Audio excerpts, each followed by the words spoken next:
At alam ko po na talagang tatagos ito hanggang sa former secretary ng Department of Public Works.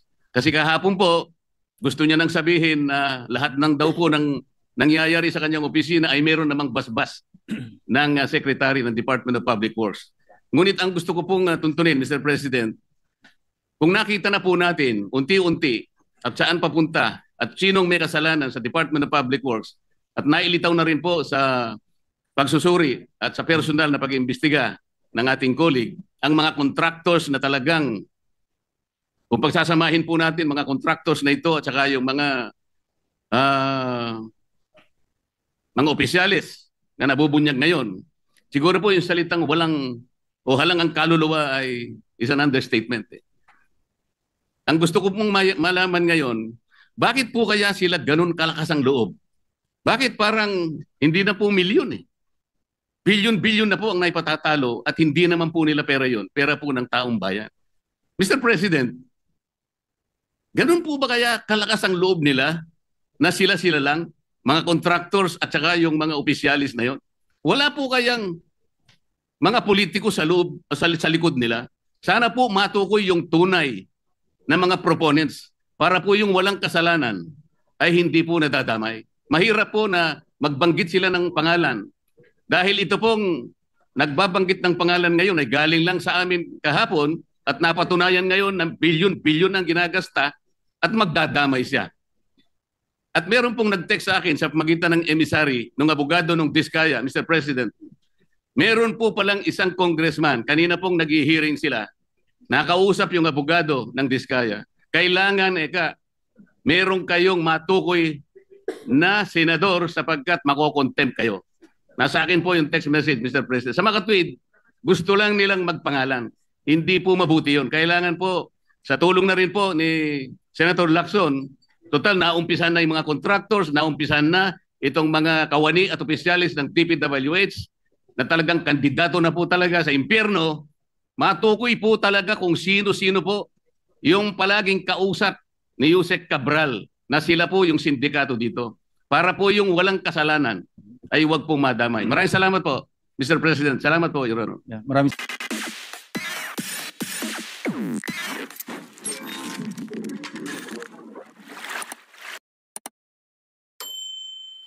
Thank you, Mr. President. Mr. President, my esteemed colleagues, I rise today on a matter of personal and collective privilege. Before I start, Mr. President, and with the indulgence of our distinguished colleagues, let me put this one issue away first. The DPWH Undersecretary that I mentioned to have offered our Senate President through his staff to make insertions in the 2026 National Expenditure Program had vehemently denied it to her new boss, Secretary Vince Dizon, and to his face at that. Was actually lying through her teeth. Dapat alam niya na hindi ako basta nagsasalita ng walang katibayan. Ayan po ang resibo, Mr. President, and I quote, para maisama ko po sa NEP, sir. Her words, not mine. Sabi nga ng mga abogado, res ipsa loquitur. The thing speaks for itself. I will now proceed, Mr. President. Exactly 3 weeks ago, I took this floor to expose what I called the flooded gates of corruption, a dam of deceit that is burst open, unleashing the tales of insatiable greed that continue to drown our nation.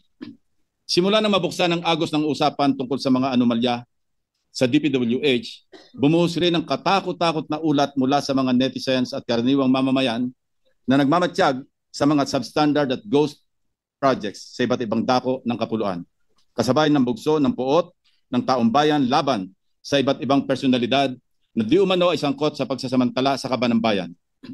Ang halos nagkakaisang sigaw ng lahat. Dapat may managot, dapat may makulong. Our frustrated countrymen cry in unison, name, shame, and prosecute. We in this august hall share the same frustration, except for the chaos and anarchy in the streets and in some public and private properties, which hopefully will not escalate. It is but right and just that we all demand that heads must roll and those responsible must be put behind bars, whichever agency or office, even those in high towers of power, they may come from. Justice must catch up with these people because enough is enough. Having said that, my office is fully committed to submit the overwhelming loads of reports we receive on substandard and ghost flood control projects to the concerned authorities in view of the forthcoming investigation by the yet-to-be-constituted independent probe body. To this end, we decided not to include the same or similar anomalous flood control projects anymore in my follow-up privilege speech today. Instead, I will focus on sharing with you the various forms of corruption in fine print. Evidence so telling that it will nail the coffin for the summary dismissal and or prosecution of these culprits with a warning that what you are about to see may be hazardous to your health in that it will make your blood boil over the maximum normal systolic and diastolic thresholds. First, how the fruits of corruption are being squandered, albeit partly by these officials, entrusted to protect people's lives and low-lying communities from the devastation caused by typhoons and low-pressure areas. And when I say partly, I do not mean paltry sums of money, Mr. President. Second, how the same officials maneuver and manipulate the processes and procedures involved to collect from unaccomplished or uncompleted, even ghost projects perpetrated by these incorrigible and probably beyond redemption government officials. Unahin po natin ang mga tinaguriang BGC boys. We delved so deeply into the web of corruption involving the culprits behind the notorious Bulacan flood control disaster. Sa lalim po ng inabot ng aming pagsisiyasat, sukdulang nakakarimarim na ang aming nadiskubre. These DPWH officials reached the lowest of the low and the highest of the high in the many corners of casinos across the country.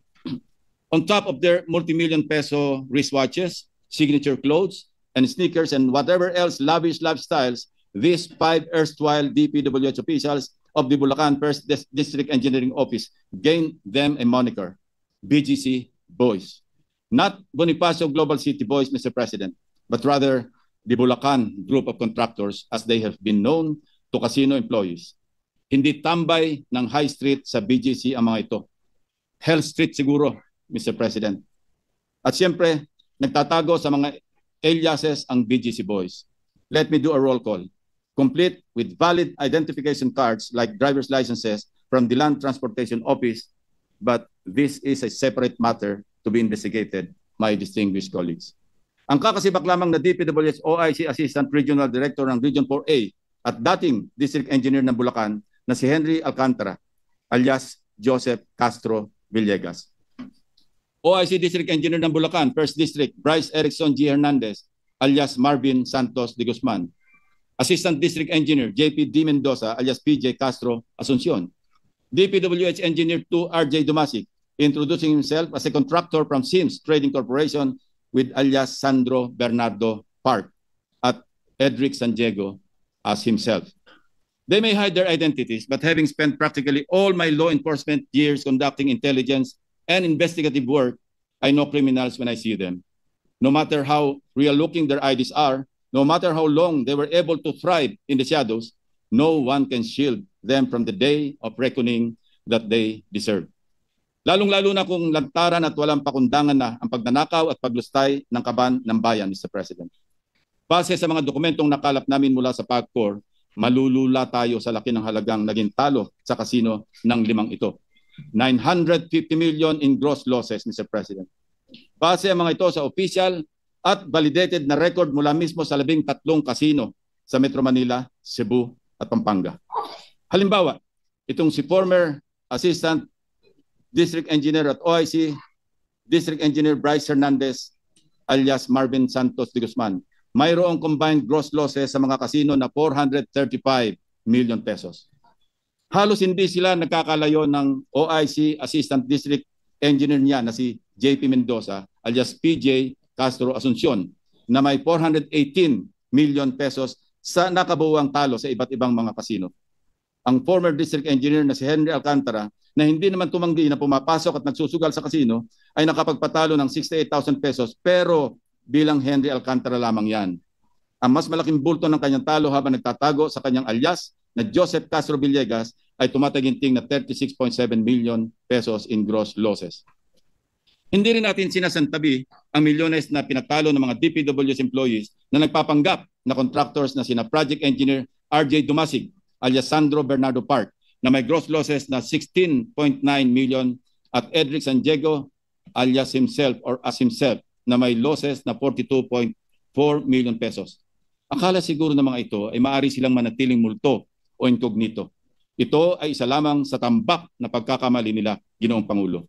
Interestingly, mukhang may kakaibang milagro ang dumapo sa tropang BGC Boys sa isang kasino sa Newport World Resort sa Pasay, kung saan sila ay tumabo ng daang milyong pisong panalo mula August 31, 2023 hanggang April 4, 2024.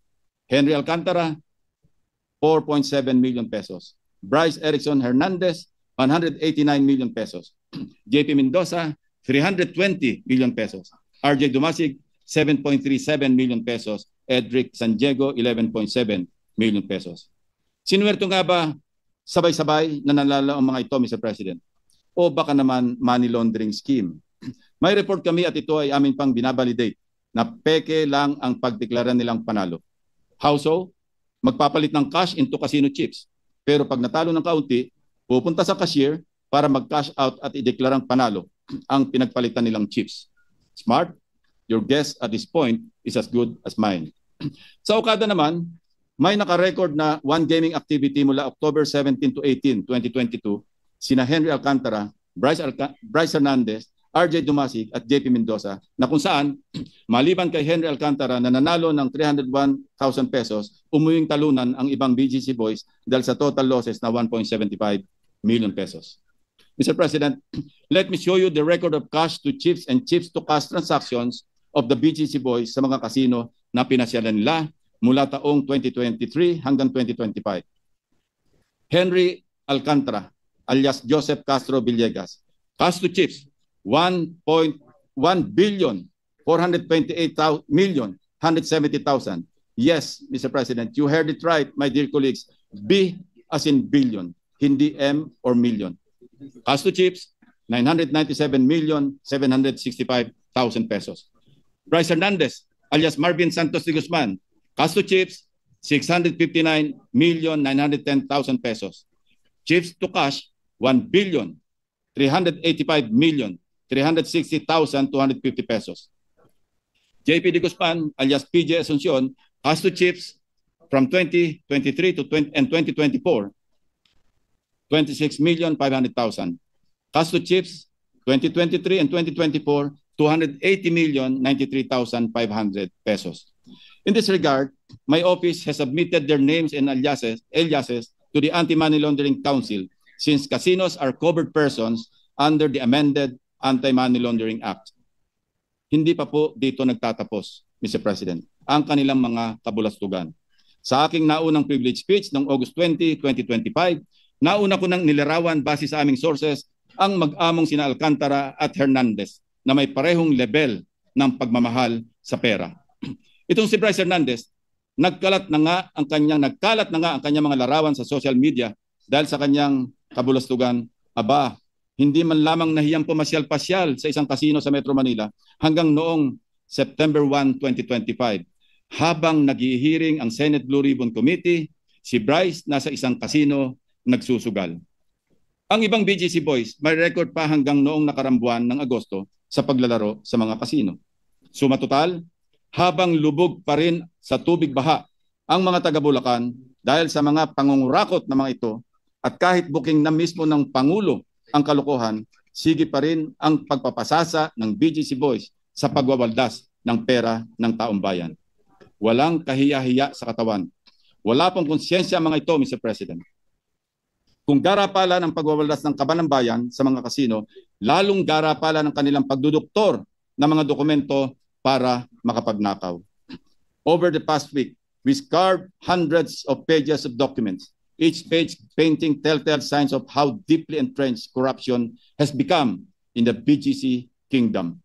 Patterns emerged not by accident, but by elaborate design, a framework of rigged and questionable biddings, impossible timelines of completion, manipulated progress reports, and falsified public documents. Certainly, these are not clerical errors, Mr. President, These are fingerprints of a system perfected over the years to pocket billions of funds at the expense of our people's safety and welfare. For purposes of presentation, iisa-isahin ko na ang aming naging findings. Una sa ating listahan ang flood control structure sa bayan ng Bulacan, sa lalawigan ng Bulacan, na sakop ng notorious First District Engineering Office. Ang pondo ng flood control structure sa May Capiz, Taliptip River, Package B sa Barangay Perez ay nagkakahalaga ng 92.58 million pesos sa ilalim ng 2024 national budget. Mr. President, hindi ito basta ghost project lamang. Hindi rin ito basta-bastang substandard o palpak. This project may be added to the wonders of the world. Why? Because it will keep us wondering how in the world it was implemented at such an extraordinary speed and paid in extraordinary haste. Imagine, Mr. President, December 17, 2024, nang mai-award sa Sims Construction ang proyekto, may notice to proceed na agad ng sinundang araw o noong December 18, 2024. Matapos lamang ang 2 araw o noong December 20, naningil na agad-agad ang Sims at nagsumiti pa ng 46.05% completion rate na nagkakahalaga ng 42.63 million pesos para sa kanilang unang progress billing. 2 araw, Ginoong Pangulo, halos nangangalahati na agad sila sa accomplishment. May pambihirang talento at unusual speed pala ang mga taga-Sims Construction. O baka may magic, Christmas magic dahil magpapasko na. Hindi man nakahabol sa Pasko, New Year pa rin ang bagong taon ng magkakasapakat na Sims Contractor at Bulacan DPWH dahil na-release agad noong December 27 ang unang bayad na 35.97 million sa Sims matapos bawasin ang VAT, withholding tax at retention fees. Palagay namin, Mr. President, kung kaya pa nilang kurakutin ng taxes, baka ninakaw pa rin nila. Kaya lang, inisip siguro, baka maalkapon sila. Paglipas ng 3 buwan o noong March 14, naningil na muli ang Sims para sa 89.1% completion rate na nagkakahalaga ng 39.86 million pesos base sa kanilang second progress billing. Matapos ang 5 araw o noong March 19, bayad na agad ang Sims. Siyempre pa, mapupukaw ang aming curiosity kung anong pagkaiba ng proyekto mula noong December 24 kung saan 46% na ng proyekto ang natapos, kuno sa loob lamang ng 2 working days. At March 25, kung saan 89% completed na ang flood control project. Tingnan po natin ang pagkakaiba. Ito po ang mga larawan na naka-attach sa first billing request dated December 20, 2024 na 46% completed daw. At second billing request dated March 14, 2025. Sabi nga po nila, can you spot the difference? Wala po tayo makikita ng pagkakaiba, Mr. President. Let me explain. Maliban na lamang kung ang 2 taong nakatayo noong December 2024 ay hindi umalis at hindi rin gumalaw hanggang Marso ng sumunod na taon, no-brainer ika nga, maliwanag na iisa ang larawan na ginamit at sinumite para sa 2 progress billings ng Sims. Trabahong tamad para sa trabahong gahaman, Mr. President. Hindi pa nagkasa rito ang handiwork ng contractor na Sims at DPWH, my dear colleagues. Sa third and final payment, sumobra pa ang kubra ng Sims ng 3.9 million pesos, kaya naging 14 million pesos. Kung susumahin natin, ang kabuuang siningil ng Sims ay umabot sa 96.499 million pesos o 3.9 million pa more sa original contract price na 92.585 million pesos. But lo and behold, aprobado ito, certified, checked, and reviewed by the BGC boys na sina Project Engineer RJ Dumasig at JP Mendoza, ang monthly certificate of payment para sa statement of work ng Sims, kasamang dagdag na 3.9 million pesos sa revised contract. Ang unang minadaling progress billing number 1, approved for payment rin sina Bryce Hernandez at Henry Alcantara, kaya release agad-agad ang singilin ng Sims. Hinog na hinog sa criminal case na malversation through falsification of public documents. Mamaya po, hihimayin natin ang mga patong-patong na kaso na maaaring hanapin ng mga ito. If you know me, Mr. President, hindi pa rin sa akin sapat ang mga dokumento at kwento. Kaya muli ko pong pinalakad ang aking team upang makita ng sarili naming mga mata ano ba talaga ang lagay ng proyektong ito sa Barangay Perez, Bulacan, na katatapos lamang ngayong Mayo. Ang tumambad sa amin, Package A, ng parehong proyekto sa parehong lugar ng Package B sa Barangay Perez, Bulacan, Bulacan. Mukhang na-double whammy tayo ng Sims Construction at ng mga kasabwat nila sa DPWH. Kung nasaan ang Package B na minadaling nabayaran, ay mananatili na lamang guni-guni dahil tanging Package A lamang ang nandun. Ito po ang itsura ng Package A na walang pinagkaiba sa Ghost Project na Package B. Tagpi-tagpi na nga at ang completed na Package A minulto pa sa Package B. Mr. President, Sims Construction seems to be complicit sa broad daylight robbery na ito. Not once, but twice. Dapat makasuhan din ang kontraktor na ito bukod pa sa forever blacklisting. Marami pang katanungan kaugnay ng proyektong ito tulad na lamang ng irregularidad sa mga dokumento. Pag-release ng bayad sa kabila ng kakulangan ng pirma ng mga kaukulang opisyal. Sa dalawang proyekto sa Barangay Bulusan, Kalumpit, Bulacan, copy-paste din ang modus ng Sims, Mr. President. Ang masama, dalawang proyekto pa ang hinokus-pokus ng kontraktor at DPWH engineer sa Bulacan. Ang isa, Contract ID number 25CC0072 para sa Riverbank Protection sa Barangay Bulusan, Kalumpit, Bulacan na may original contract price na 74 million pesos. Ang isa naman, Contract ID 25CC0091 para sa flood control structure sa Barangay Bulusan din mula sa Purok 4 hanggang Purok 5. Ang halaga, 92.7 million pesos. Akala namin na mamalikmata lamang kami noong una namin kinilatis ang mga kontrata. Distinguished colleagues, but documents clearly show not only how unscrupulous but also how brazen these people can be. Parehong petsa ng notice of award ng dalawang contracts noong February 17, 2025. Pareho din ang petsa ng notice to proceed, February 25, 2025. Pareho pa ding may revised contracts na ang markup ay pareho pa ulit na 4%. At ang ultimong panggagago, Mr. President, sa loob lamang ng 15 araw mula February 25 hanggang March 12, parehong 89% ang completion rate ng dalawang proyekto. Hindi lang yun. Siyempre, sabay din ang singil ni Sims para sa second and final payments noong April 4, 2025. Fully paid ang parehong proyekto na sa parehong araw din noong April 22, 2025. Parang kinikinita ko na, Mr. President, na nagtatawanan pa ang mga matatalinong gagong matching na ito habang nagbibiyahe papuntang kasino, dala ang kwartang kinulimbat habang naglilimas ng tubig baha, papalabas ng kanilang mga bahay ang mga pobreng taga Bulacan. Magkaibang proyekto na ang contract duration na sana ay 240 days at 270 days respectively. Pero sabay natapos ng record period na 34 days. 100% completed kuno. Sa kabilang dako, okay, let's give him the benefit of the doubt. Baka nga naman 100% o 100% na lakas ang binigay ng Sims kaya natapos agad-agad at sabay pa ang dalawang proyekto. Tingnan natin ang progress reports na sinumiti nila, Mr. President. Sa slide na ito, makikita ang sinumiting photos para sa progress billing number 1 ng Sims noong March 14, 2025. Sa kaliwa, attachment para sa 25CC0072 contract. Sa kanan naman, para sa contract 25CC0091, may pinagkaiba po ba? Ganito rin ang attachment para sa second and final billing na sinumitin noong April 4, 2025. Hindi tayo namamalikmata. Harap-harapan, pinagnanakawan po tayo. Mr. President, sa kabuuan, 174,699,499 pesos and 11 centavos ang halaga ng dalawang proyektong ito. Base sa sinumite ng DPWH sa isang report sa Blue Ribbon Committee hearing, sinasabing ang contract ID 25CC0072 ay walang struktura.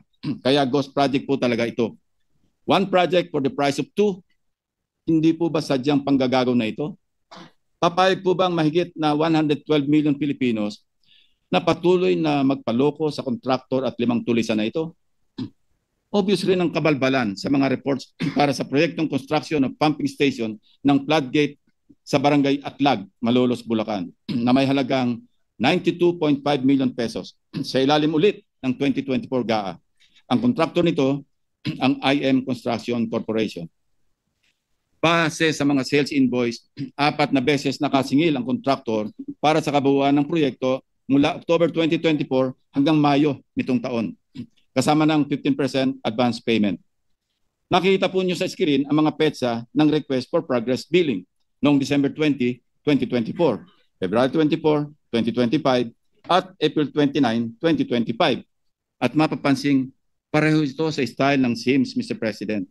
Subalit, ito natin ang ating atensyon sa mga naka-attached na larawan sa first progress report noong December 20, 2024 at third progress report noong April 29, 2025. Ang sunod na mga litratong ito ay may petsang December 2024 at April 2025 pa rin. Parehong larawan, ang mga bulok at kinakalawang na sheet files, parehong pwesto ng mga makinarya at parehong pwesto ng mga manggagawa.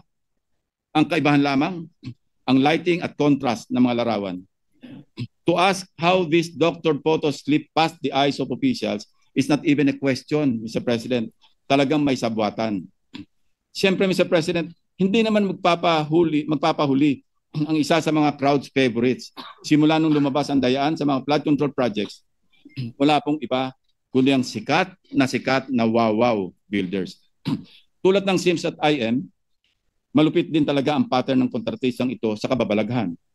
Busisiin natin ang dalawang proyektong ito na alam na nating may distinct na halaga. Construction ng flood mitigation structure along Barangay Frances, Kalumpit, Bulacan na may halagang 77.199 million pesos at construction ng flood mitigation structure along Barangay Bulusan, Kalumpit, Bulacan na may halaga ring 77.199 million pesos. Ang dalawang kontrata na ito ay na-award sa Wawaw Builders noong February 1, 2023. Pero take note, Mr. President, mayroon kaming kopya ng dalawang sulat na may petsang January 30, 2023 or 2 days before na pirmado ni Wawaw Builders Manager Mark Alan Arevalo na nagsasaad na sila ang winning bidder para sa dalawang projects. Advance mag-isip si Wawaw, Mr. President. Ang notice to proceed para sa dalawang contracts pareho rin ng petsa, February 13, 2023. Subalit mahigit isang linggo pa lamang ang nakalilipas mula sa petsa o notice to proceed, naniningil na para sa 50% project accomplishment rate ang Wawaw Builders. Ang nakasaad sa 50% accomplishment rate na ito ay resulta ng isinasagawang trabaho na di umano mula February 13 to 20. 7 days, Mr. President. Ayon sa mga sales invoice na hawak namin, na-release naman ang hinihinging kabayaran noong February 23, 2023. Ang kalahati ng kabayaran at retention fees again for both projects ay naatado naman sa release mula April hanggang July 2023. Sabay rin ang mga petsa ng bayaran kung saan hindi rin nagkakalayo ang mga halaga. Ang 50% ng proyekto isinagawa ng 7 araw. Ang sunod na kalahati, ginawa ng mahigit 4 na buwan. Not for one project, but for 2, Mr. President. Napakahusay, napakaganid. Kawawaw na kawawaw talaga tayo sa Wawaw Builders. Mr. President, Bulacan has proven to be the national sewer of corrupted flood control projects. Hindi na nakapagtataka na marami ang nagkalkal ng record ng mga kontraktor sa buong probinsya. Isa na dito ang Global Crit Builders na kumubra ng 2.195 billion flood control projects mula 2018 hanggang 2024 sa Bulacan pa lamang. Ang Global Crit ay pagmamayari ng mga maglangke ng Candaba. Si Mayor Rene Maglangke ang presidente noong 2024 na kung saan may mga kontrata na siya mismo ang pumipirma na dapat sana ay nag-divest siya. This should not come as a surprise, Mr. President. In the words of Mayor Maglangke, and I quote, "Isa akong malaking kontratista. Kilala sa buong Pilipinas na nangongontrata. At bilyon-bilyon ang proyekto ko sa buong Pilipinas. Growing family business indeed." Pero hindi pa dito natatapos ang kwentong pamilya, Mr. President. The web of family names reveals a web of stories. Ang mga Maglangke rin ang may-ari ng MBB Global Properties Corporation na siya namang nagmamay-ari ng Windham Garden Hotel sa Clark, Pampanga na itinayo sa halagang halos 1 bilyong piso. Gayunman, kung babalikan, hindi lamang Maglangke ang kilalang family name na nagmamay-ari ng MBB Global Properties. Nitong August 15, 2025 lang daw nagpalit ng stockholders ang MBB. Nevertheless, the 2024 General Information Sheet or GIS of the MBB Global Properties Corporation would show the following. Macy Monique Maglangke, President. Sunshine M. Bernardo, Corporate Secretary. Fatima Gay B. Asinbunuan, de la Cruz, Treasurer. Ulitin ko, Maglangke Bernardo Bonoan, MBB. Coincidentally, these are known surnames of today's flood control saga. Candaba Mayor Rene Maglangke, ang patriarch ng Maglankes of Global Concrete Builders, contractor ng multi-billion peso worth of flood control projects. DPWH Undersecretary Roberto Bernardo, na kamakailan lamang ay nag-early retirement matapos masangkot sa maanomalyang flood control. At siyempre pa, dating DPWH Secretary Manuel Bonoan. Maglangke Bernardo Bonoan, MBB, Mr. President. Kayo na po mag-connect ng dots. By the way, sina Macy Maglangke, Sansen Bernardo, at pati Magay Bonoan de la Cruz ay mga anak na mga nabanggit na opisyal ng gobyerno. Kaya naman pala ang palaging depensa ni dating DPWH Secretary Bonoan, isolated case lang daw ang nakita ni Pangulong Bongbong Marcos sa Ghost Project sa Bulacan. Ayaw na siguro ni Bonoan na maungkat pa sa investigasyon ang global creep. Saan bahan tong lahat na ito, Mr. President? Our people are growing impatient and angry, but we are not in the business of quick fixes and band-aid solutions. The newly installed Secretary of Public Works and Highways, Vince Dizon, has hit the ground running to weed out the corruption in the agency. Investigators are running their course in both chambers of Congress. The President shows no sign of wavering in this fight. We are on the right trajectory in getting to the bottom of this systemic rot and punishing to the fullest extent of the law those who have corrupted us. Sa dahilang ang prosecution ay mandato ng ehekutibo, titiyakin nating may ambag ang oversight functions ng Senado sa pagpapanagot ng mga sangkot. Lahat ng may kinalaman sa pagnanakaw, mapakontraktor o empleyado ng DPWH o mambabatas man, ay dapat isama sa kasong kriminal na isasampa. We respectfully urge the DPWH to refer this matter for the filing of criminal cases, including multiple violations of Article 217 in relation to Articles 48 and 171, Paragraph 4 of the Revised Penal Code, or malversation through falsification of public documents. For one, the falsification of documentation, particularly the use of manipulated photos in contractors' progress billing reports, later certified by DPWH officials, is a blatant violation of this provision. Mr. President, even if we do away with said complex crime and file cases for malversation alone, kung ang tampok na halaga ay higit 8.8 million pesos, reclusion perpetua o pagkakakulong ng 20 years and 1 day to 40 years ang parusa. Next is the prosecution for violation of the Anti-Graft and Corrupt Practices Act, Republic Act 3019, Section 3E, causing undue injury to the government or giving a private party unwarranted benefits, advantage, or preference through manifest partiality, evident bad faith, or gross inexcusable negligence.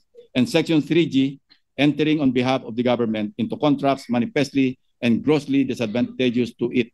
And Section 8, in relation to Republic Act 1379, unexplained wealth.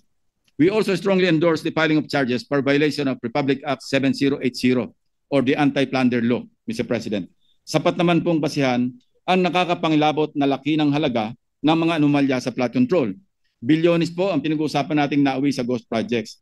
Ang marangyang pamumuhay ng mga sangkot na opisyal ng DPWH at ang daang milyong kaya nilang ipatalo sa mga kasino ay kabilang sa magpapatunay sa paglabag sa batas na ito. These facts show that the accumulated ill-gotten wealth has undeniably breached the minimum threshold for plunder, which is 50 million pesos. Dahil ang bawat isang manumalyang kontrata ay isang hayagang paglabag sa batas, malinaw po na natutugunan nito ang requirement ng Anti-Plunder Law na nagsasaad na ang ill-gotten wealth ay dapat nagmula sa paulit-ulit o serye na mga gawain upang makaipon ng yaman sa pamamagitan ng pandaraya. Mr. President, we likewise detail the infractions of the BGC boys in connection with their gambling spree. Sa paggamit ng fictitious names o aliases upang itago ang kanilang identity sa mga casinos, easily, Mr. President, this is a clear violation of Article 178 of the Revised Penal Code, or the use of fictitious name and concealing true name. To further sustain the use of their pseudo-identities, the BGC boys used fake driver's licenses to gain entry into casinos, thereby violating Section 31, Article 2 of Republic Act 4136, which expressly outlaws the making, use, or possession of licenses in imitation or similitude of those legally issued by the LTO. Sa actual na garapalang paglalaro sa casino, ito po ay violation ng Presidential Decree number 1869, Republic Act 6713, and various memorandum circulars prohibiting and penalizing government officials for entering and much more for playing in casinos. Mr. President, the Anti-Money Laundering Act as amended is likewise violated as the proceeds of graft and plunder are transacted and converted by purchasing casino chips and subsequently cashing them out after minimal gaming, thereby disguising the true source of the funds. Considering the glaring violation of the Anti-Money Laundering Act by these big-time gamblers, we urge the Anti-Money Laundering Council to immediately initiate an action for the freezing of the bank accounts of these individuals and the subsequent prosecution for violating the law itself. Finally, Mr. President, umaapaw din ang kinaharap na kasong administratibo ng mga DPWH officials na ito.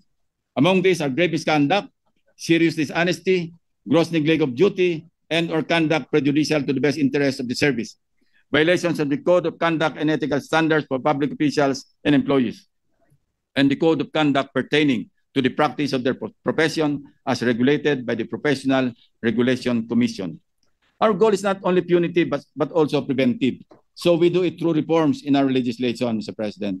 Amendment of Republic Act 4566 as amended by PD number 1746 or the Contractors License Law to institutionalize the perpetual absolute ban of blacklisted contractors found to have ghost and substandard projects and higher penalties for conflicts of interest brought by interlocking positions in related industries or entities. Amendment to increase penalties for conflicts of interest, especially those public officials and employees who may also act as contractors under Republic Act 6713 or Code of Conduct and Ethical Standards for public officials and employees. Transparency initiatives in the budget process and accountability measures in the planning and budgeting of infrastructure projects. Kung walang detailed architectural and engineering design or DAED, wala dapat pondo.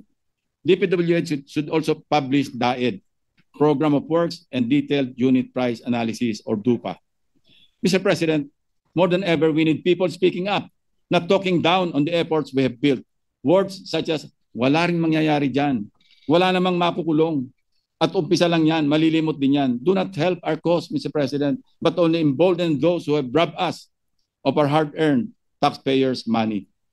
In my first privilege speech, I spoke about the flooded gates of corruption. Today, we turned our sight into a darker place, the flooded gates of hell. There, we can find those who rob the Filipino people, drowning not in floodwaters but in sins and moral decay of the corrupt and greedy officials and contractors.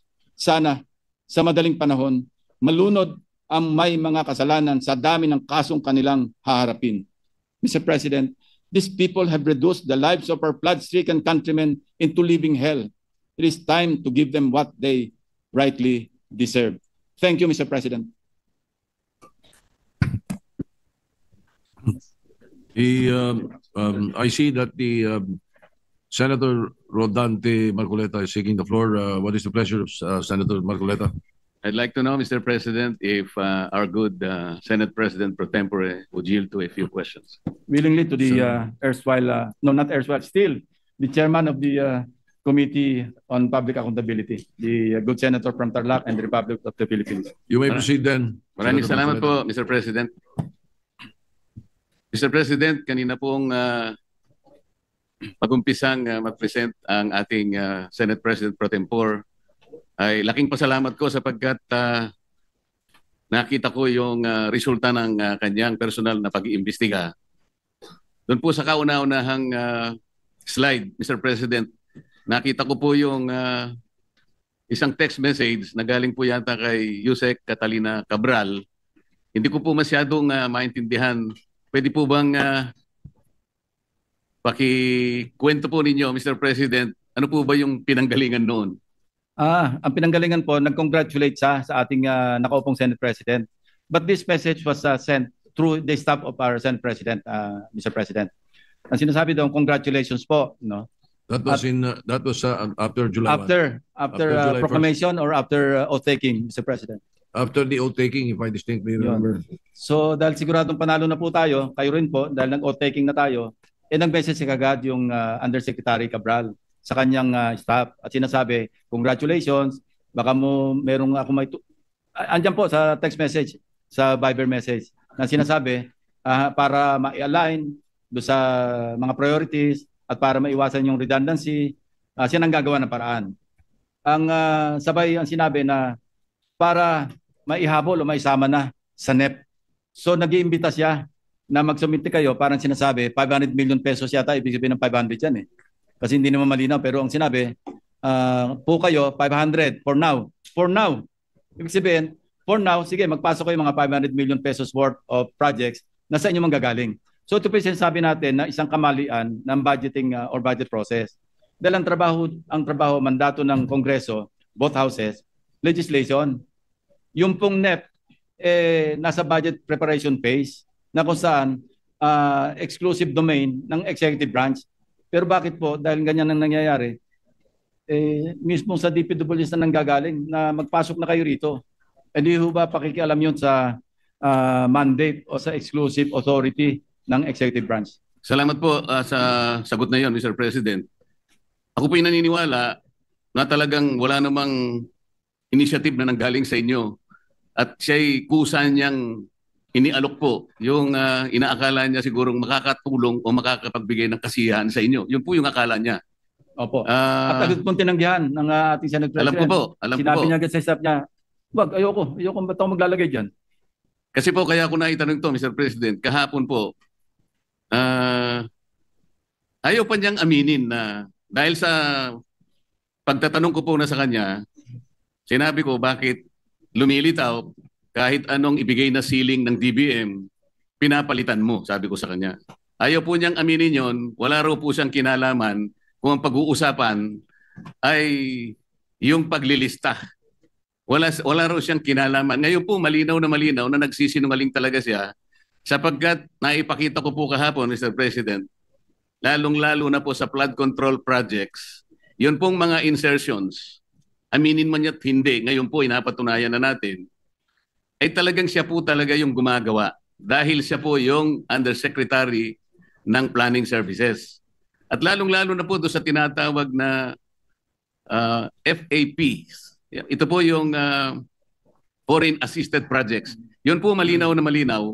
Ipinakita ko po, Mr. President, yung sulat ng DBM noong July 2023 na kung saan sinabi mismo sa kanya, please adhere strictly dun sa mga ceilings na binibigay namin sa inyo. Dahil napansin po ng DBM magmula po ng 2022, 2023, pinapalitan po niya hanggang sa 2024. Ayaw po niyang aminin na siya po ang may kinalaman nun. Ngayon ko lang napatunayan, salamat Senate President Pro Tempore na ngayon ay malinaw na malinaw, hindi na niya pwedeng sabihin at hindi na siya pwedeng magsinungaling na wala siyang kinalaman dito. Ang totoo pa po nito, Mr. President, ang dami pong gustong tumestigo na meron po siyang 10 paboritong contractors na siguro sa mga susunod na panahon, kung sino man po yung hahawak ng Blue Ribbon Committee, isa po sigurong mabuting direksyon na ituntunin ito.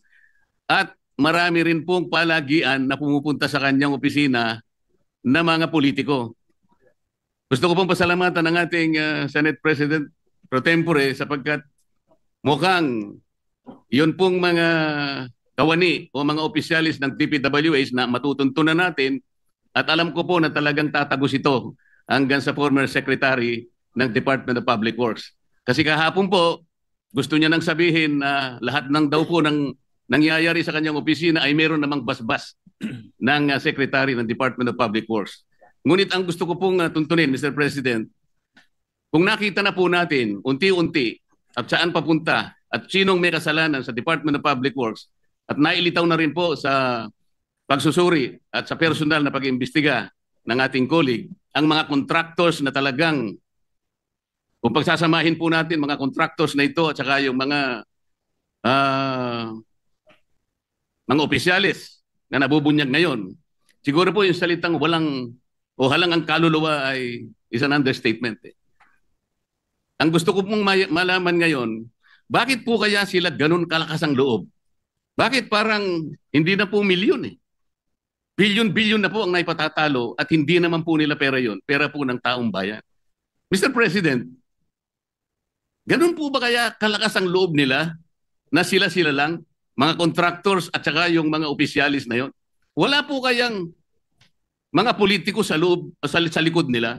Sana po matukoy yung tunay na mga proponents para po yung walang kasalanan ay hindi po nadadamay. Mahirap po na magbanggit sila ng pangalan. Dahil ito pong nagbabanggit ng pangalan ngayon ay galing lang sa amin kahapon at napatunayan ngayon ng bilyon-bilyon ang ginagasta at magdadamay siya. At meron pong nag-text sa akin sa pagitan ng emissary, ng abogado ng Diskaya, Mr. President, meron po palang isang congressman, kanina pong nag-hearing sila, nakausap yung abogado ng Diskaya. Kailangan, meron kayong matukoy na senador sapagkat makokontempt kayo. Nasa akin po yung text message, Mr. President. Sa mga tweet, gusto lang nilang magpangalan. Hindi po mabuti yun. Kailangan po, sa tulong na rin po ni Senator Lacson, total, naumpisan na yung mga contractors, naumpisan na itong mga kawani at opisyalis ng DPWH na talagang kandidato na po talaga sa impyerno. Matukoy po talaga kung sino-sino po yung palaging kausap ni Yusek Cabral na sila po yung sindikato dito. Para po yung walang kasalanan ay huwag pong madamay. Maraming salamat po, Mr. President. Salamat po, Your Honor. Yeah, maraming salamat po rin sa ating distinguished gentleman from Tarlac and the Republic of the Philippines. Thank you. Senator Alan Peter Cayetano, the erstwhile Minority Leader, is recognized. Mr. President, Future. hindi pa naman, but thank you for that. Future. And may I ask one of my mentors, Senator Lacson, if I can ask a few questions? Willingly to the gentleman from Taguig and the Republic of the Philippines. Thank you po. So let me start with the biblical principle and why I agree with you, Senator. No? Kasi sabi po sa Bible, it's not enough to do good. We have to prevent evil.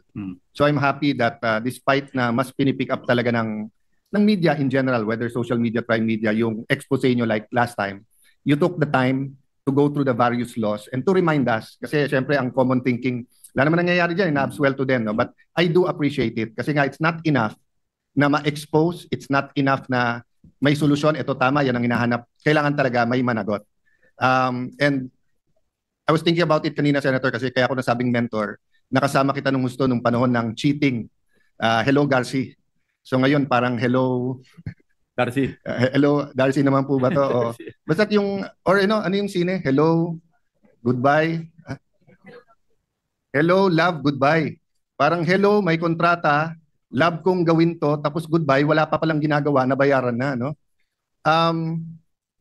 So yung first question ko, Senator, is related to yung sinabi ni Senator Villanueva na if you cannot convince them, confuse them, so mukhang ang strategy, at narinig ko na to even before the speeches, na pagka nilabas nyo to, dadamay ko na lahat.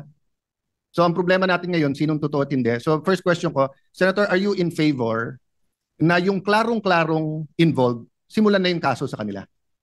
Definitely, and I hope the will of justice will grind more quickly this time.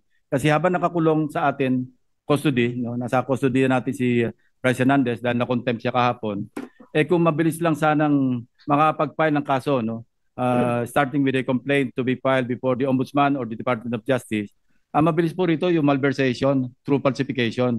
Kasi kung plunder po yung ating ipapile, alam mo naman natin, 10 taon, 12 taon, tapos may speedy trial pang i-invoke. So kung malversation, mas mabilis kasi ang threshold amount is more than 8.8 million. No bail na po ito. Of course, naipen po ito ng isang retired Supreme Court Chief Justice at yun yung umiiral na batas na kung saan mas madaling i-prove Kasi tulad nito, malinaw na kulang-kulang yung pirma, hindi naman kompleto, mga litrato, talagang halatang pinalsify, swak na swak po and I would say open and shut case kung ipapile. And I intend to submit, as I already promised, no, committed to him, to Secretary Vince Dizon, lahat po ng aming nakalap, lahat ng dokumento, lahat ng attachments, ibibigay ko sa kanya para kung ma-constitute na yung independent commission para magpapile. Ano? I think they're just waiting for the issuance of the executive order. Para na sa ganun, ma-transmit na kagad at masimula na kagad yung pagpapile ng complaint. Ano? Kasi hindi rin madali. Medyo process yung preliminary investigation. Kung ombudsman man yan, baka mamaya idaan pa sa fact-finding investigation. Hindi agad-agad mag-PI. So yun po yung ating problemang hinaharap. Na kaya nawawalan ng gana yung ating mga kababayan sa tagal. Yes. Actually, Sir President, nasagot mo na rin yung susunod kong tanong, which is, well, technically, no, which is will you be in favor of partial committee reports kung klarong-klaro? Kasi nga may sistema na rin ang ombudsman na pagka nanggaling sa Senado o House, no? So I know it's fraught with dangers and you don't have to answer me now, but just to your point, di ba, na if the investigation takes us till the end of the year, sa dami, at saka pa tayo mag-committee report, may pangalawang debate dito sa committee report. Pero halimbawa, may nakita na kayong, as of now, Mr. President, ilan po yung nakita nyo na ghost na klaro? Napakarami. Sa Bulacan po, hindi lang namin sinama. Ang bilang namin, mga 30 eh. So for example lang, Mr. President, no? Let's say sa 30 yon, meron 4, 5, 6 na tao na napaka-clear. Let's say yung pumirma na completed, yung contractor. Tapos for example, kung may COA report, na lumabas sa COA report na yon na completed, edi pwede rin. Kung wala pa namang COA report, hindi naman kasama yon. But ang point ko, Mr. President, is that kasi pagka yung klaro-klaro na guilty or at least the evidence is overwhelming, that will also help us get direction. Pero kung hihintay natin ilan, paano kung ang involved dito, 1,000, 2,000, 5,000 tao, guguluhin lang po nila. Yes, Mr. President, and that is not without President, no? Yes. Dahil nagawa na natin ito eh. Nagawa tayo, yung committee, committee nagsubmit ng partial at ito'y pinag-usapan natin sa plenaryo at nung na-adapt, pwede natin ipadala sa Ombudsman or sa DOJ. And Mr. President, it will not affect the case. So, it will not affect. So meaning if we find out later on that there was a legislator or a secretary or a undersecretary involved, you can still file the case. Kasi ang masama po, di ba, kung final na natin ngayon laban sa 5 tao, tapos bawal mo na i-file against 3 tao, yung 3 tao na yun ay mastermind, then we agree it will be a partial whitewash. Pero hindi, this is not the case here. No, the case here is that if in the course of investigation may lumabas na equally as guilty or mastermind or accessory or accessory after the fact, pwede pa naman pong kasuhan yon. Yes, Mr. President, as long as kompleto resibo. Kasi mahirap yung sabi-sabi, turo ka ng turo, asan yung pruweba mo? That's right. Hindi po ba? And that's part of the confuse them. So one of the effects of today of naming 2 senators, burahin ko muna yung pangalan ng 2 senador. Sabihin natin hindi sinabi yung pangalan ng 2, sabihin natin hindi kilala. May chilling effect din yun eh. Para bang sinasabing, oy, pag nag-ingay din kayo at nag-imbestiga din kayo sa Blue Ribbon dito, ipapangalan naman namin kayo. Di ba? Ang daling magpangalan ngayon. And I'll go beyond pinangalan ka na tumanggap. Ngayon parang lumalabas is nag-advocate ka lang ng isang proyekto. Or yung, for example, no, if a state university now suddenly has a building, what if ikaw yung presidente, wag ng congressman o senador, ikaw ay pangulo ng university na yon at gusto mong itayo yung building, parang may implication ka agad na kasama sila sa kalokohan. Paano ko yung building na yon na-inspect, wala rin namang mali? So, nakikita ko po na yes, we have to be thorough, but tama po kayo na pag walang resibo, in fact, umaabot nga minsan yung walang resibo na nagbabanggit ng project pero hindi naman sinabing may problema sa project na yon. Yeah, speaking of chilling effect, Mr. President, I remember, no, just occurred to me, noong yung na-policy issue exploded right in our faces, ako pa mahimbing ang tulog ko noon. Kasi wala naman po akong pork barrel. So, mahimbing ang tulog ko. Hindi ako nag-aalala na kinabukasan. Pagbukas ko ng dyaryo, makikita yung pangalan ko doon. And similarly, in this particular issue, pag ako po naturo, baka manghabol ako ng taga. Well, unang-una, Mr. President, alam naman po natin relationship natin dalawa. We don't always agree, but you've always looked over my back then. I hold the record of the fastest to be confirmed because of you and of course, the Senate President sa DFA. But alam niyo, Mr. President, unfortunately, gusto ko man matulog po kayo na mahimbing pag tinanggap niyo yung trabahong yan. Kasi natandaan niyo po nung Napoles, may umiikot na abogado or may mga umiikot noon na parang pag hindi kayo nagbigay, isasama kayo sa listahan. And like you, matahimik ang maganda tulog ko. Bakit po? Because medical, ginagamit ko po noong time na yon yung pork barrel. Pero panay medical assistance and walang cash. Hindi ako naglagay sa kahit anong NGO, sa kahit anong... so mahimbing ang tulog. But then before mag-end yung hearing natin, may nilabas naman sila. Walang project, walang advance, pero natulungan ko sila. So pwedeng biglang may mag-appear dyan na sabihin si Senator ganito, si Congressman ganyan. Pati Presidente pwedeng sabihin, actually nagbigay ako ng eleksyon dyan. And because walang resibo, the reality it could be true or not. So I'm just happy that we discussed that.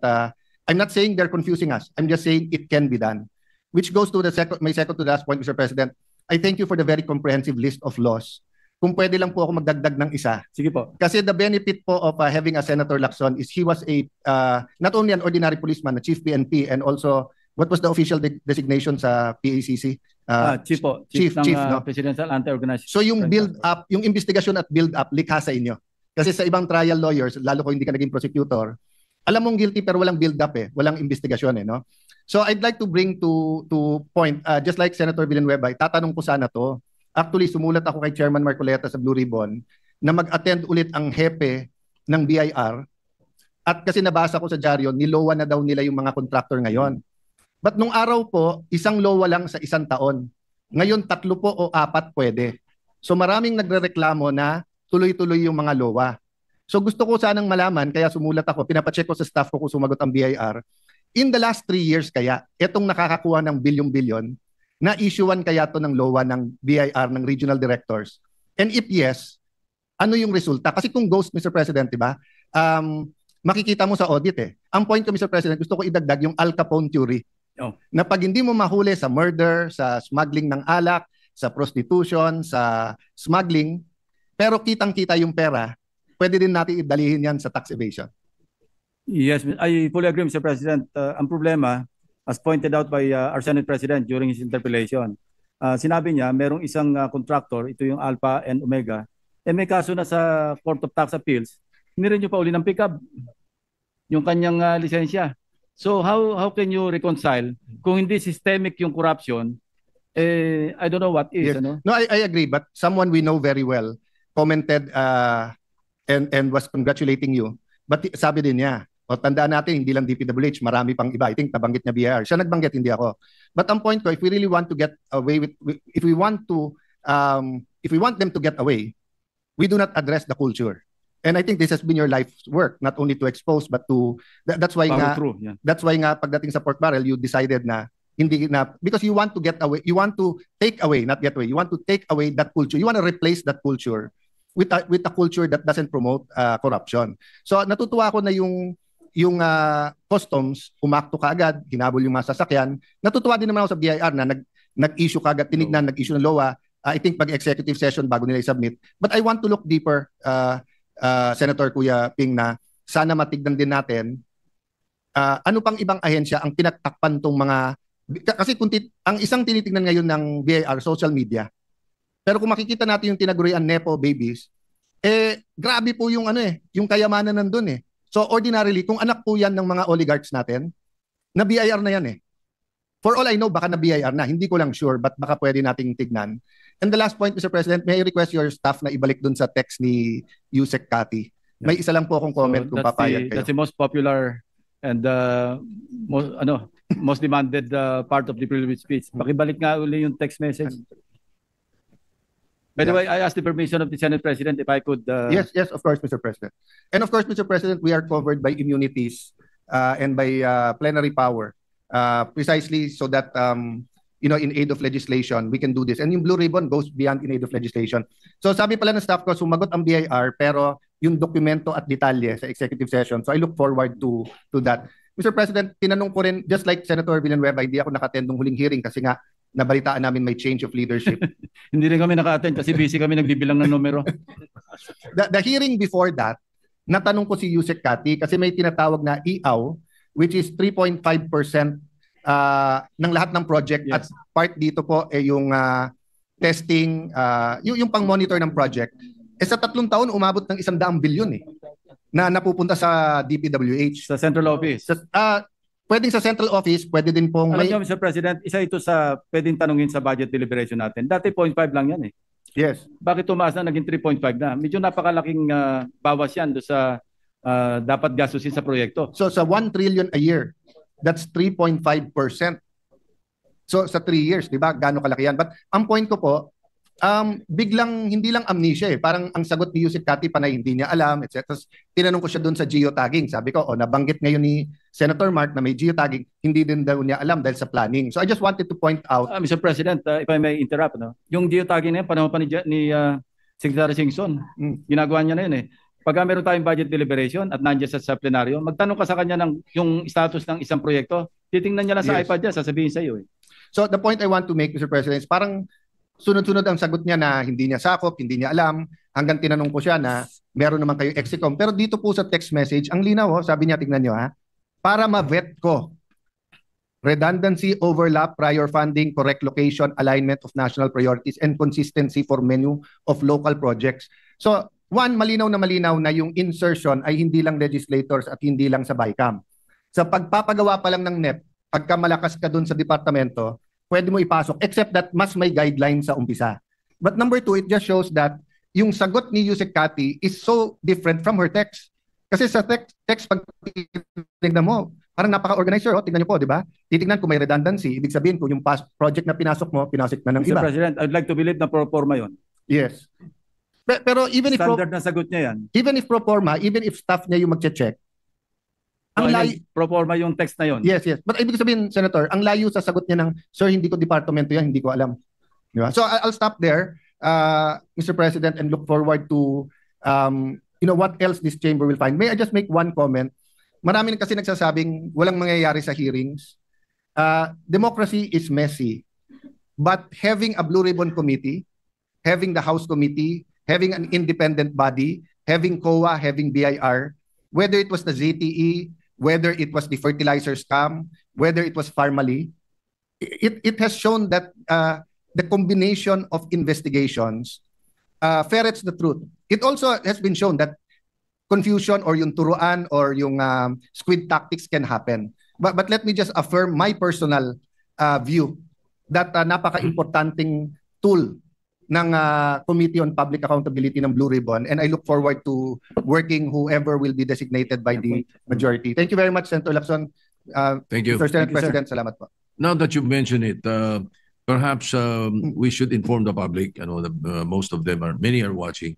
I've heard through not only social media but mainstream media that bakit ba nag-iimbestiga pa sila? Tanong bakit daw ang Senate nag-iimbestiga? Iniimbestiga ang sarili nila. Yung House nag-iimbestiga, iniimbestiga ang sarili nila. I think they have it wrong. We are inquiring in aid of legislation. Kailangan ulit-ulitin natin yun na ito ay recommendatory. Wala tayong prosecutorial powers. But this would aid in the bills and the laws that we would want to pass. And Mr. So Senate President, siguro yung ibang nag-comment na yon, even if it's coming from a good place, hindi alam yung dynamic sa Senate. Correct. So halimbawa may 10 senador, kahit yung chairman ayaw niya imbestigahan yung isang senador, kahit sino sa 10 ay pwede magtaas ng kamay at magsabing, can you submit these documents, can you answer, etc. Yes. No? And for example po, hindi natin pwedeng tawagin yung senador na yon. But then if it becomes clear, anyone can file an ethics committee complaint. And in the ethics committee, may karapatan tayong at least through the tamang, kung hindi naman natin ma-require na mag-attend, marirequire natin sumagot So, I just sisegundahan ko lang, Mr. President, na valid yung parang hindi nyo pwedeng imbestigahan yung sarili nyo, pero hindi po valid na walang halaga yung investigasyon na to. At pag nalaman nyo yung dynamics ng Senado, makikita nyo po na maraming kabutihan lumalabas sa lahat ng investigasyon natin.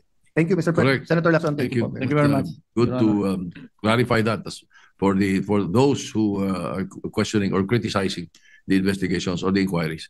Yes, Senator Joel Villanueva is recognized. Thank you very much, Mr. President.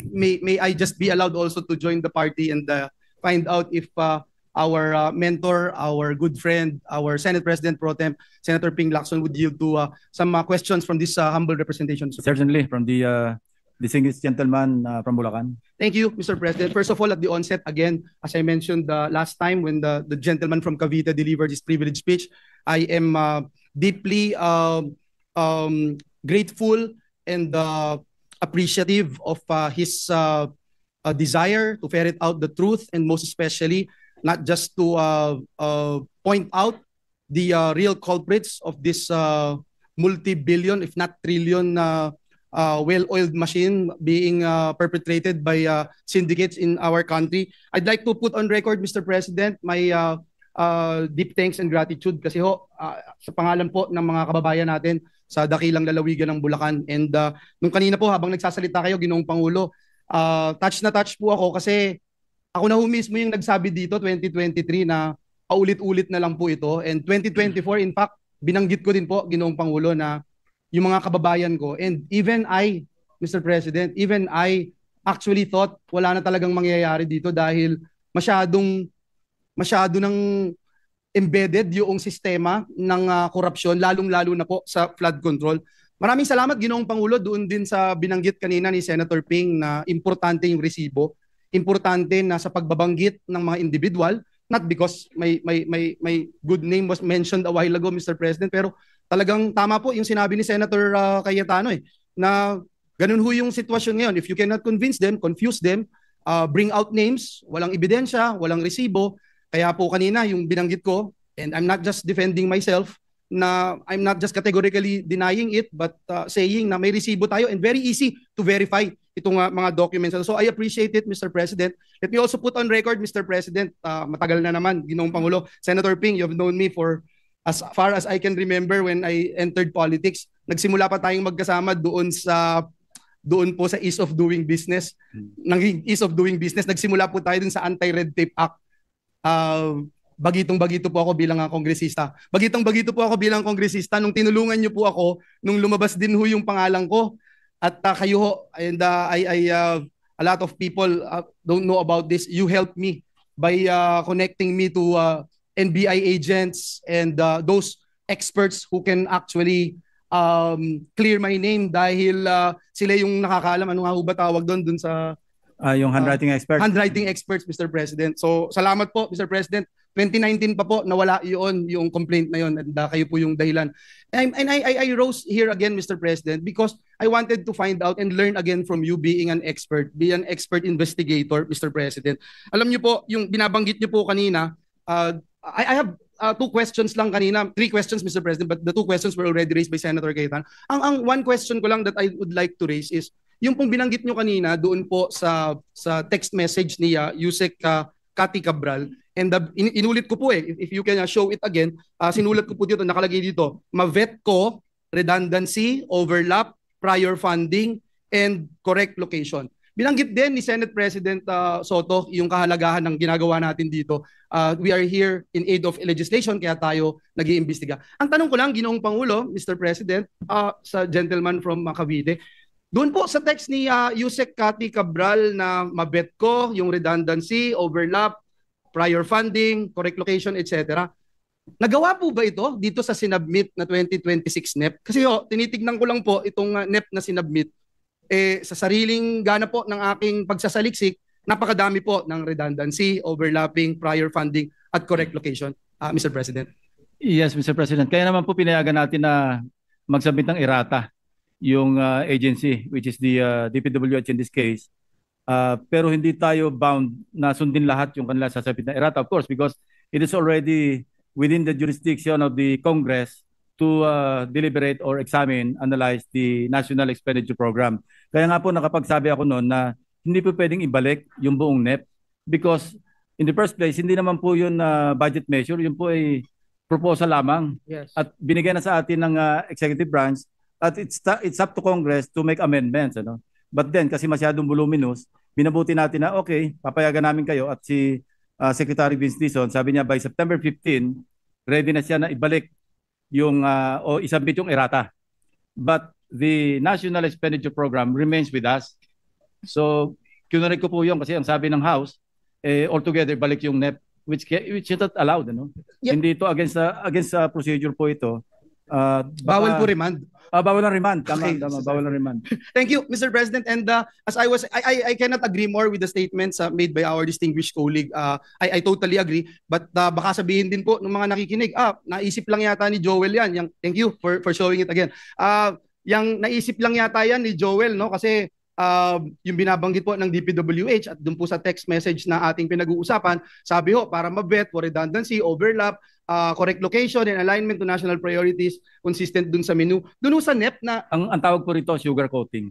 Thank you, Mr. President. Para mas magandang tingnan na hindi naman arbitrary. Kunyari po. Yeah, Kasi kunwari. gusto kong sabihin at muli, para to put on record, Mr. President, na tayo dito sa Senado, nagtatrabaho tayo. Tayo sa Senado, when we speak, we have receipts. May resibo po tayo. No? For example po, dito sa NEP ng 2026, gusto ko lang banggitin, no? I can name at least 10, Mr. President. 10 na double appropriations, no, at overlapping. Siguro unahin ko yung dun sa Malabuyok, Cebu, dalawa po 'yon sa page 1259 at 1259, pareho po, no? Doon po sa Kapas Tarlac, meron din po dalawa, page 1306 at 1306.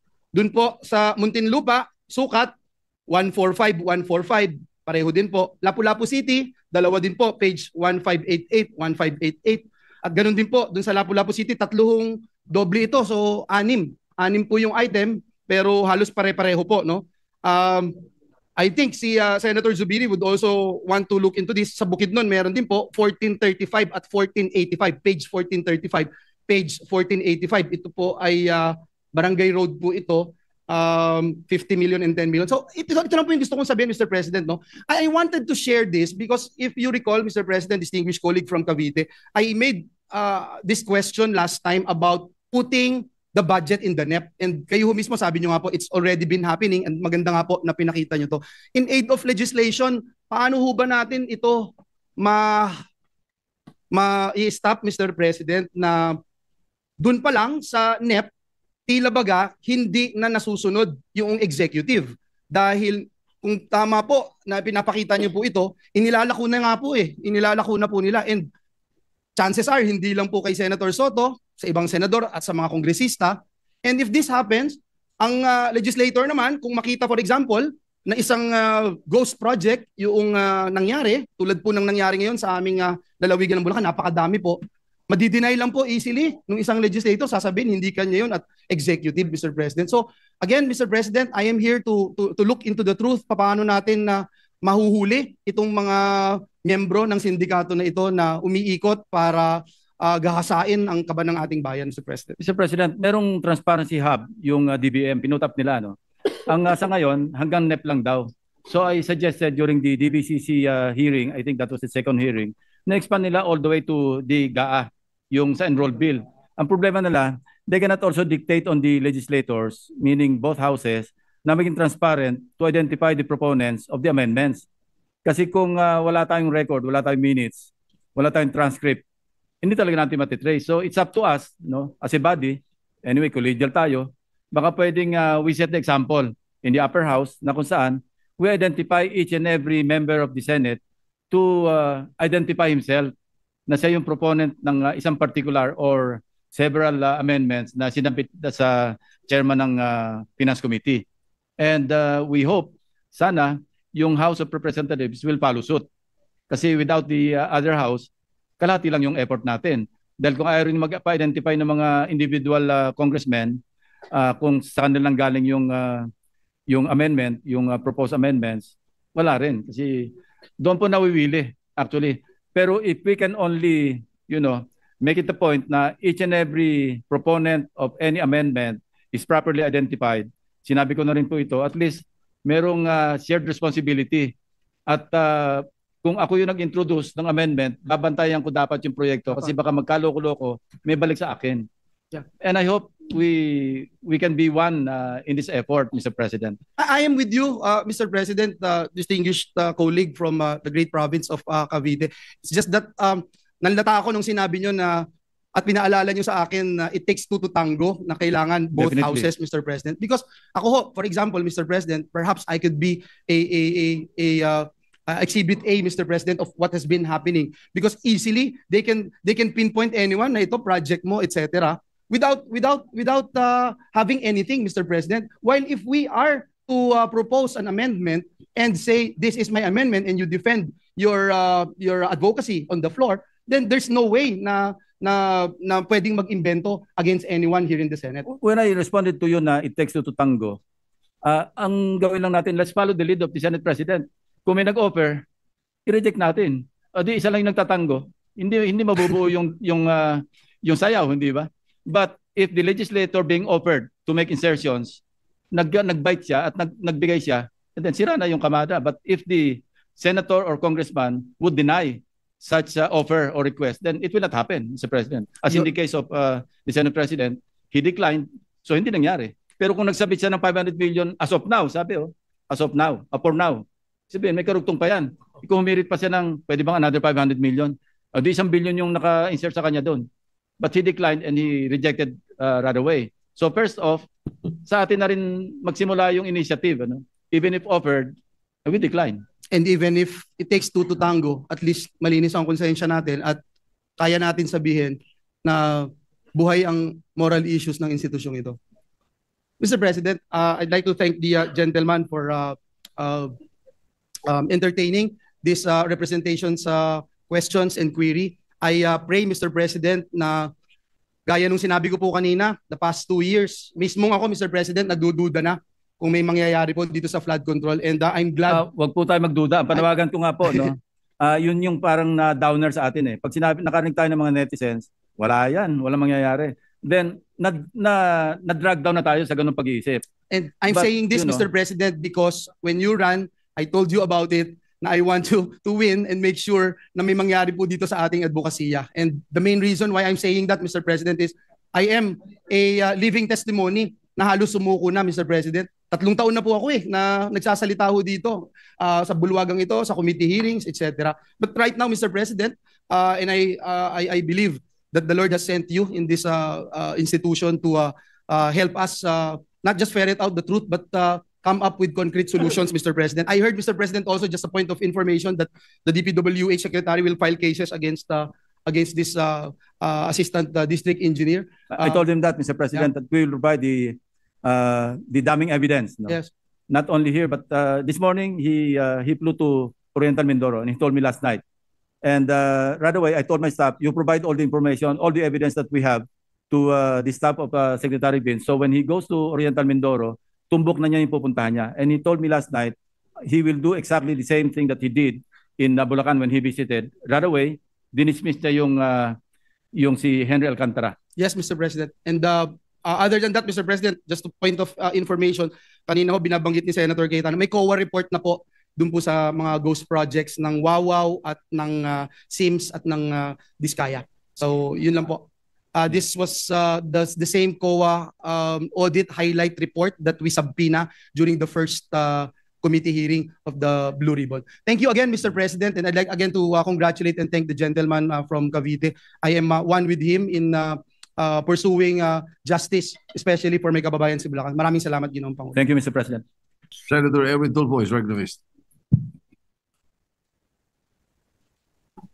Thank you, Mr. President. Well, the good gentleman from Cavite and former top cop of the country yield to some questions. Certainly to the gentleman from Palawan. And ikaw ba, Isabela, o si Rafi?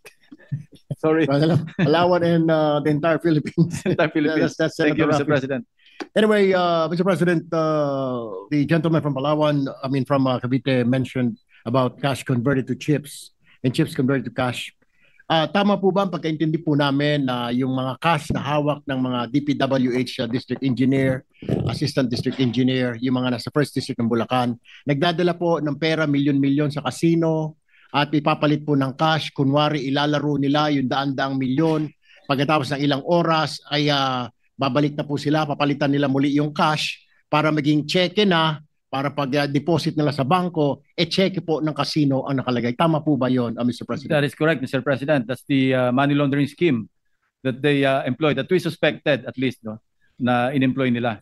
Dahil may report kami na pinakamalaking cash na nadala nila, and this is not uncommon. Pag pumasok ka sa casino, 400 million pesos, Mr. President. Talagang hilahan ng mga maleta dyan pagpasok sa casino, and the casino employees, even the security people, don't mind because those are customers, especially yung mga pasado na sa know your client category, hindi talaga iniintindi na yon. So they can bring as much cash as they can, and it's welcome. But these are being monitored, Mr. President. Meron niya kasi yung PAGCOR and casino itself, meron silang means to monitor. And yung report nga namin, naban pa nga itong grupo nito sa isang casino kasi nasuspetyan sila na nagma-money laundering lamang. Kaya nag-casino hopping na sila. So Mr. President, ibig sabihin po, may kinalaman din itong mga land-based casinos natin because they allow this kind of operations. Alam ko pong dapat po may tinatawag sila know your client, pero nasaan na po yung know your client? Di po ba dapat magtaka po ang casino bakit itong si Mr. na hindi naman kilala, hindi naman po ito tycoon, may dalang 400 million at nagpapalit ng pera sa kanilang cashier, Mr. President? Ang mahirap kasi, Mr. President, gumagamit ng mga aliases eh. So there's no way for the casino operators to find out yung real identities. Kami nga po medyo natagalan before we found out yung kanilang real identities. It took time actually. No, may konting alam nyo na, konting investigasyon, konting contact, nagbibigay ng information before we actually found out sino ba si Henry Alcantara, Joseph whatever. So yan po yung problema rin ng casino, and meron pong batas actually na making the casino operators also criminally or civilly liable pag pinayagan nila na yung government officials makapasok at makapaglaro. Meron ding shared liability yung casino operators. But what can they do kung aliases naman yung ginamit? And these people were able to build their credibility or their reputation as being really big-time gamblers. Yan po ang susunod ng tatalakayin ng aming komite, Mr. President, yung pong games and amusement. Sa susunod po namin pagdinig, ipapatawag po namin itong mga casino na ito. Anyway, Mr. President, maaari po bang malaman kung ang Anti-Money Laundering Council ay nakapag-file na po ng reklamo sa DOJ or Ombudsman para sa pagsasampa ng kaso ng money laundering offenses sa mga opisyalis na ito? At kung wala pa, bakit po mas nauna po kayo at yung council natin ay hindi pa po nakapag-file, Mr. President? As we speak, Mr. President, they already have a scheduled meeting with the newly designated Secretary of Public Works, Secretary Vince Dizon. I think meron na silang nakaset na schedule para mag-coordinate along this line. Nararapat po ba, Mr. President, na matignan din ang bank deposits ng BGC Boys? Ano po ang pumipigil sa atin? Alam ko meron tayong batas na bank secrecy law.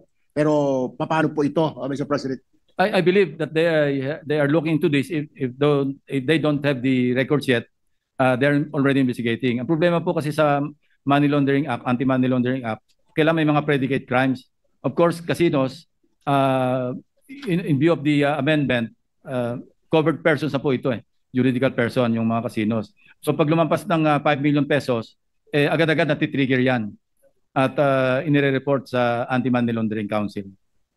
Mr. President, sang-ayon po ba kayo na ito pong napakaraming problema sa government infrastructure, lalo na po dito po sa mga flood control, ay kailangan na po madaliin at silipin at kailangan pong sampahan po ng kaso ang mga taong ito, Mr. President? That's actually my recommendation, Mr. President. That's why we gathered all the damning or if not solid evidence para pag turn over namin ito sa independent commission, once it is fully constituted, then they can have an easy, they have the means to file immediately cases for preliminary investigation by the Ombudsman or the DOJ. Ngayong araw po kasi, Mr. President, ang inyong pong lingkod ay naghahain po ng isang resolusyon, Senate Bill number 1215, also known as Infrastructure Anomalies Investigation Act of 2025, na dapat po magkaroon ng independent body para maimbestigahan, hindi lamang po executive order na ginawa po ng Pangulo. Sang-ayon po ba kayo rito, Ginoong Pangulo? Definitely. Let's institutionalize the existence of the independent body to investigate all probable defective infrastructure projects, not just flood control projects, but all infrastructure projects, Mr. President.